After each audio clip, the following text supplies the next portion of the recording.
Hi, my name is Don Nathan. I am a retired school band director. I taught band in Central Ohio mostly for the last 39 years. Retired about a year ago, and I am now a repair tech, a woodwind repair tech. I have been trained for the last year, and I'm now into my second year of taking the courses through Lisa's Clarinet Shop with Master Tech Bruce Marking. Have a thriving business now here in Central Ohio, repairing clarinets and saxophones mostly. And today I am with Lisa Canning, the owner of Lisa's Clarinet Shop. And she actually wears more hats than that, but I'm going to let her explain to you and introduce herself to you. Lisa? Don, it's a privilege to get to speak with you today. I am so excited. I remember our first conversation when you joined our class, and the progress you've made is phenomenal. I'm very proud of the work you're doing and proud of the work that our technicians are doing. We have almost 39 new techs enrolled in our program, which is really exciting. That's great. It is. My name is Lisa Canning. I have owned Lisa's Clarinet Shop for 40 years, and I have pursued a career in music the entire time. I'm a professional clarinetist, a student of Robert Marcellus's from Northwestern University, and really believe in the power of music to transform lives and to help build the world. So I'm very happy to be here with you today, Don. Yeah, and you have some fantastic ideas that you've shared with me previously, sort of a vision really about an ecosystem in our music communities that can benefit musicians, benefit educators and students. Would you share a little bit about that? Mhm. Since I got involved in the industry, in the music industry as a whole, after having decided not to be a performer, I quickly realized that it's not the highest functioning system that I wish it could be. And what I mean by that is that we value as educators and as performers the experience of music, but we undervalue what it takes to be able to increase the capacity and sustainability of that activity. And the primary vehicle for that, I believe, is repair, because there are so many places across the country, whether they be local general music stores or guitar stores where band instrument folks tend to go. And if they can't get their instrument fixed or they can't have someone look at an instrument to start, they lose hope or they lose their desire to play. And that ecosystem begins with quality repair throughout the United States and actually globally to be able to increase music participation. And I believe that it extends into the education community in that directors need to take a proactive stance about trying to improve whatever they can to help those students participate, which I know directors work really hard to try to build their programs. And so my desire is to see an ecosystem that is flourishing again and growing again. And I think the basis for that begins with repair. Lisa, I think that's fantastic. As I said, I was a band director for 39 years, and what you've talked about is so true. Um, we as band directors are very busy people. We have so many pressures, so many deadlines, and it's so easy to overlook things like, you know, do kids have instruments that play well? Are they in good repair? Are they quality instruments? When we're in charge of a class that has 60, 70, 80, sometimes over 100 people in it, and we're trying to put performances together. We're trying to put a marching band show out every week in the fall, and so on and so forth. That seems to me that was always one really important thing that was easy to overlook. So I am so glad that we're talking about this today, and I hope that folks really take this seriously. Well, I think it's easy in the context of the job that you do to rely upon a general music store or your school service rep to try their best to support you because you need additional help and it's often not given outside of the relationships you build through those kinds of relationships. But I think that not enough focus is put on trying to help them understand that they need to find ways, those stores, those general music stores and those helpers need to find ways to be able to provide faster turnaround and better service in terms of instrument setup.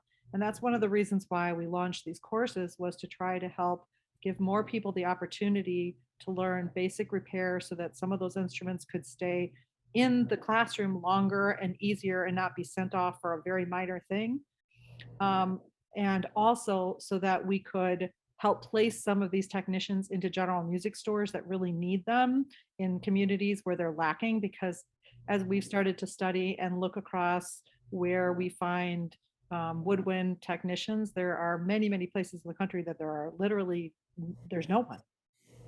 Yeah. Very true. Very true. I think I'm sort of a testament to that. I'm here in the Columbus, Ohio area, and we have some general music stores, and they do a good job. But it is a difficult job, and they are trying to um, serve a lot of customers with their own limited resources. And, just me opening up my little shop here in my home for the last year, I've advertised a little bit on social media, but I have been very steadily busy for the last, the last year really, um, because there aren't. I'm not sure there's anyone else at the moment. There may be one other guy in a city the size of Columbus right now who's really doing what I'm doing, not sort of just a general music store kind of repair shop, but actually specializing in the woodwind area, and doing quality repair.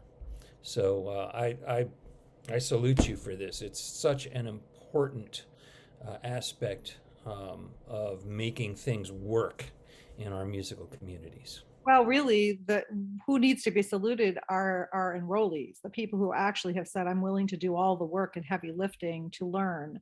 And part of the ecosystem building is that in my professional development, as I grew into becoming a professional clarinetist, I realized that the people that were at the top of their game to be able to fix my instrument and put me in a position where I could win competitions or win a job were not willing to share their skills, and they weren't even willing to sell their businesses. Some of the best have taken their secrets with them, Mm. and never were willing to help more people be able to develop that craft. And I realize that that elitism may seem attractive to those who are competing at that high level, but in terms of growing music participation, it's a disaster. Yeah. Because you need to be able to bring excellence to the table, whether it's a metal clarinet they walk in the door with from a pawn shop, or a beater, Yamaha saxophone. They need to be able to know that someone can tell them in good faith, this instrument can be fixed and here's how far it can go, and then actually do that work and then be able to advise them and counsel them along the way. Because the thing about repair, which is so different than just running a general music store, is you become a confidant, you become a therapist, you become a designer, you become an engineer, you become a craftsman, right? You have to do so many jobs to help your customers be able to progress, and the younger they are and the less they know, the more important that is. Hmm. Very true. Well, thank you.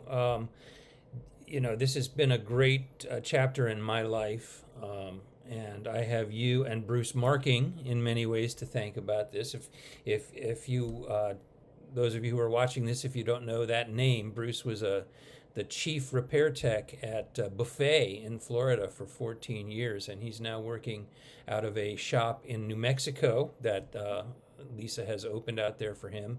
And he is teaching these courses over Zoom, and he is a great guy, fantastic repair tech. He spent a couple of days here with me in Ohio. I have learned so much from him, and the fact that a man of his stature and his skill and his abilities is willing to share his knowledge is just really a really special thing, and I'm very grateful. Me too. That is the basis of our relationship, because I tried for This program took me 3 years to find a person who was willing to actually do that, right? Hmm. 'Cause and we need to see this as abundance, not, not a lack of it, right? Because there are so many people who can love music and they just Right. need quality repair to figure out if they can. Yep. Absolutely. Okay, so let's move on to the next topic here that we wanted to get to today. I just read your article in the October um, edition of School Band and Orchestra magazine, and music teachers all over the country will most likely be receiving their copies of this if they haven't already. I know I got one every month at my school, but it's also online at sbomagazine.com. Your article is called Wind Talkers. So if you want to look this up, it's great. But in that article, which is about teaching woodwinds in the classroom, you talk about actually. Let me give a quote for the introduction. In the introduction of the article, you say this quote: "Based on 40 years of anecdotal research, your ability to be able to assess and converse with a student about their natural tone color and shape of sound tendencies on their instrument is most likely to deliver a staggering 50% plus improvement in their performance abilities." Now, that sounds like magic to me, okay? That is a bold statement. Can you elaborate on that?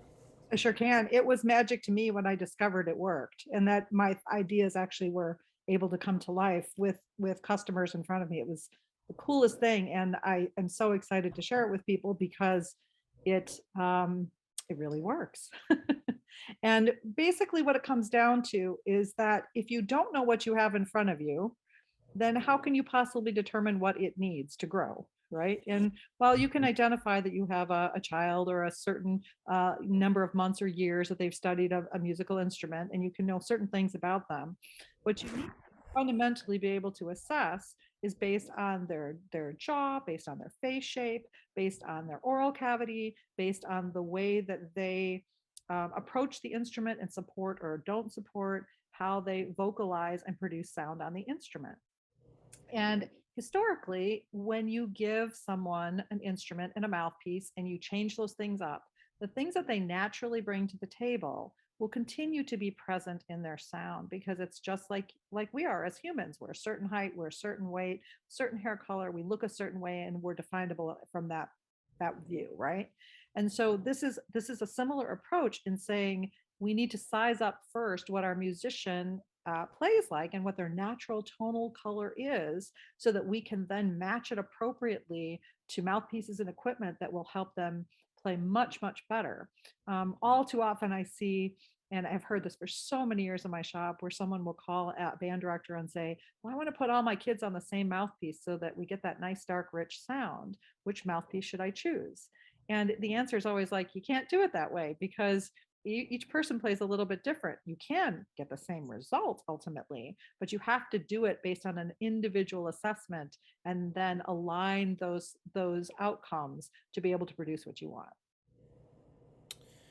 Right, and I have had that experience myself as a band director. I actually did that. I'm a clarinetist, and in my own, and I don't know whether it was just because I was busy and it was easy to do that. It's probably a little bit of that, and maybe also just a little bit of ignorance, even as a clarinetist. You know, okay, I want all of you on this mouthpiece and this reed, um, and that it just doesn't work. It just some kids sound great and some kids don't, and this is obviously the reason why. And I think part of that too is it becomes, as a band director, it becomes difficult to find the time to assess every kid. But I think when we make it a priority, we can, in our sectionals, everybody's situation is different. I understand that. I was very fortunate in most of my career to be able to team teach, and we were able to, clarinets today, you're going to go out with Mr. Johnson, and he's going to work with you, and we could do that. And in a situation like that, and even if you don't have a person, I would suggest that you find a way to do this. Work with your kids. It doesn't have to be one on one, it can be in a sectional situation where you have your, maybe you might have 12, 24 kids in the room, whatever, but take an hour, just go down and listen to those kids. Can you talk a little more about how that works, what you're actually listening for in a situation like that when you're trying to assess your students? It came from a lot of years of trying to diagnose what people needed to sound and play their best from people calling me all over the country and asking me, to send them instruments. And a lot of times, people I would be talking to would say, "Oh yeah, I went to the Ohio Music Educator show and I went to the buffet booth and I tried this or that. And I liked it. And so that's what I want to buy or try." And the challenge with that early on in my development, doing this, was that they oftentimes were not right. They oftentimes had no idea when the instrument was properly set up what really they were going to sound good on. And it resulted in a lot more back and forth and challenges and frustrations on both sides trying to figure out what they wanted. When I discovered that if we started talking about, how do you naturally sound? And when you try 5 different mouthpieces, does your teacher generally say that you sound as a foundation of sound, a little bright or a little dark? Or are you someplace in the middle, neither bright nor dark? And we were able to establish what their natural tendency was from a foundation perspective. That was very useful information. When we were able to look at, does your sound have resonance? Is it a ringy sound? Does it float, or do you feel like you have a hard time getting the sound to do that? Is your sound sweet, or is it something that you feel is too broad and you wish it had more focus to it? Do you use a lot of air when you play? Because if you use a lot of air, you're going to need a different kind of vocalization to be able to support that volume of air. And when you blow, is it a focused sound or not? And finally, do you find that your sound lacks color, that it's more even and fluid and smooth in overall shape? And by being able to identify these color characteristics and shapes of sound, it was a matching process of being able to say, well, if you naturally sound a little bit brighter, then you probably need something a little bit darker in terms of either a mouthpiece or instrument or both to be able to give you that magical 50% improvement, which repeatedly I have seen happen when the combination gets correctly positioned. And you and I, as an example, were able to work with some of your students and were able to experience some of that with their own equipment and their own mouthpieces. And it is truly really magical when a student can make the connection between the way that they play and what they actually need. Because usually when they're very young and developing, their hearing tends to reflect what they naturally already do, not what they need to complement that. And so a student oftentimes will pick instruments that are bright because they play brightly, or dark because they play more dark. They won't necessarily understand the chemistry of trying to put opposites together, or similar things that are a little bit further apart, to be able to achieve the result that will be absolutely fantastic for them and bring their playing instantly to a new level. And that's what's been so shocking to me, is how fast that kind of progress can be made with just a little bit of attention to the detail of foundation of sound and color of sound and shape of sound. Absolutely. I was almost shocked, I think is the word, when we worked with my students and we were able to try some different instruments and mouthpiece combinations and such. I think of one of the students particularly came in very dark and muddy sound, had a very dark instrument, a very dark mouthpiece, and we gave her an instrument that had more highs in the sound, and what a difference it made all of a sudden. Mhm. And when a student hears that and they hear that suddenly they sound better, and maybe it's easier for them. In fact, it not there's no maybe about it. It is easier for them to sound like that. They want to play more. They want to practice more. Um, in fact, I'm thinking of a story you related to me about someone you had in the shop. Do you remember who I'm talking about? How about John Fulham? Well, there's that. I want you to talk about that too. But I'm thinking about, you talked about a student who came in and just wouldn't stop playing. Oh, yes. Yeah. Yes, I really remember that student. There's so many, but that one in particular really stood out. So a parent and a daughter came into the shop and very apprehensive, had been to a lot of places, and this is a common theme. And just weren't sure they could find the perfect instrument. And we went through this diagnostic process, which can be done either virtually or in person. But we went through it in person, and she learned a little bit more about her natural shape of sound. And we were able to try things that were the direct opposite of what she had been trying other places and were not consistent with what she thought she was going to sound good on.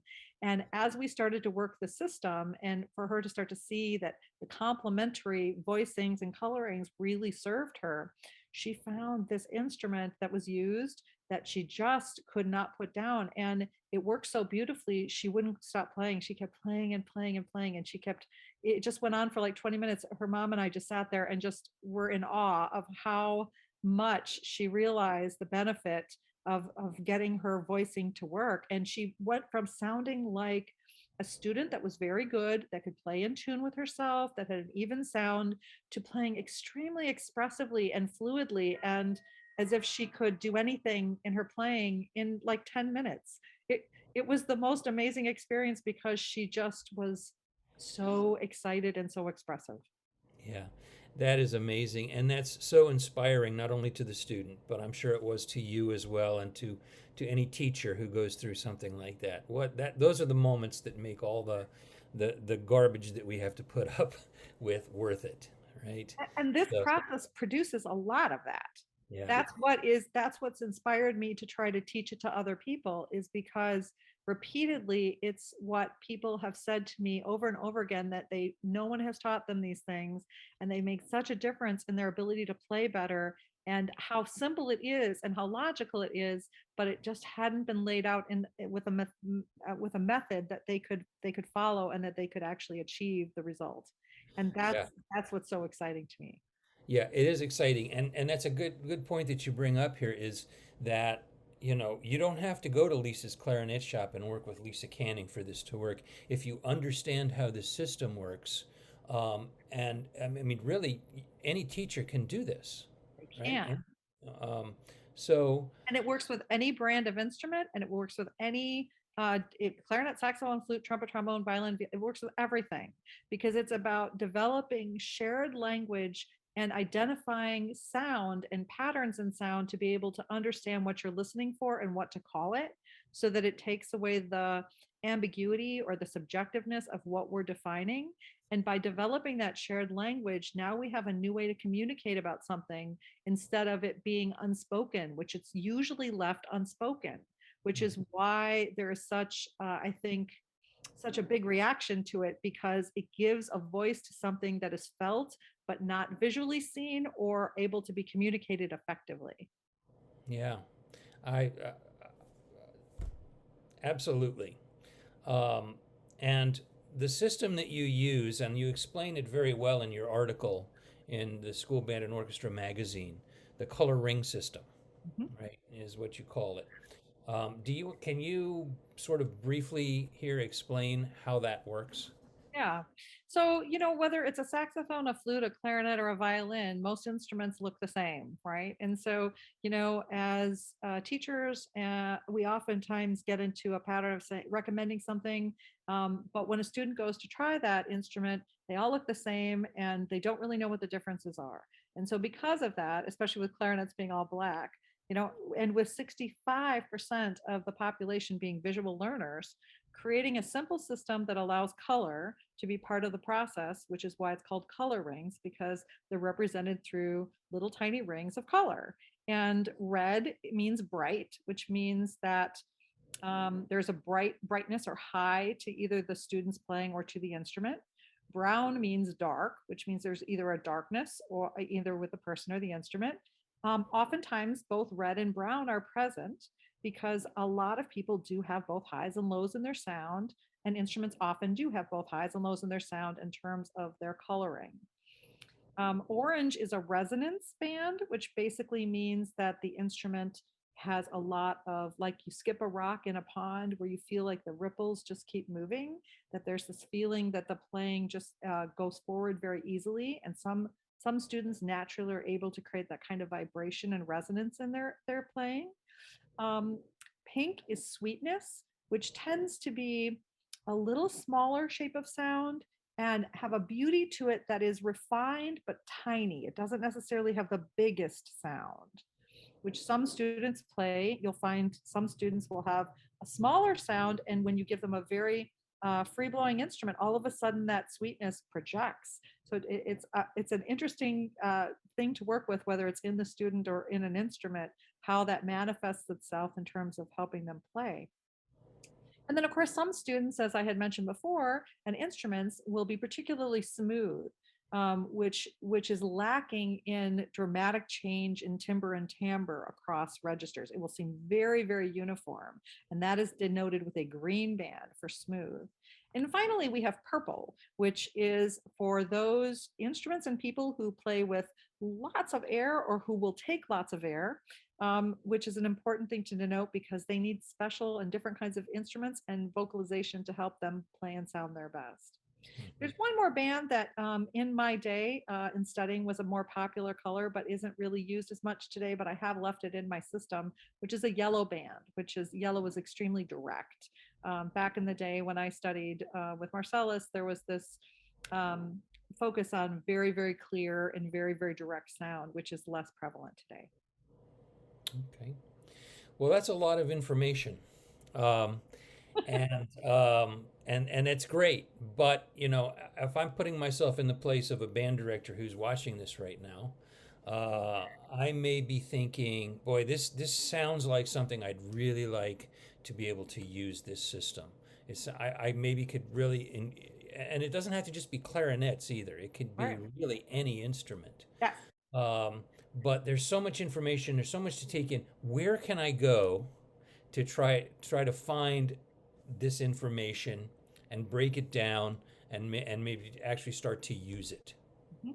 Well, we are offering to educators, private lesson teachers, and band directors a course that we created or I created to be able to help you understand and classify what each of the color rings means and for you to be able to hear it. And it's something you can do at your own pace.